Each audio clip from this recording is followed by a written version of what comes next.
எழுமாகினாய் உவ்வெனும் எழுத்தினால் உருத்தரித்து நின்றனை மவ்வெனும் எழுத்தினால் மயங்கினார்கள் வையகம் அவ்வும் உவ்வும் அவ்வுமாய் அமர்ந்ததே சிவாயமே.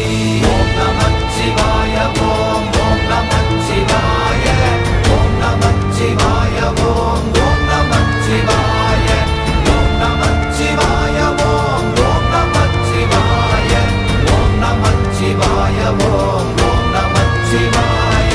மூன்று மண்டலத்திலும் முட்டி நின்ற தூணிலும் நான்ற பாம்பின் வாயினும் நவின்றெழுந்த அக்ஷரம் ஈன்ற தாயும் அப்பரும் எடுத்துரைத்த மந்திரம் தோன்றுமோர் எழுத்துளே சொல்ல வெங்குதில்லையே.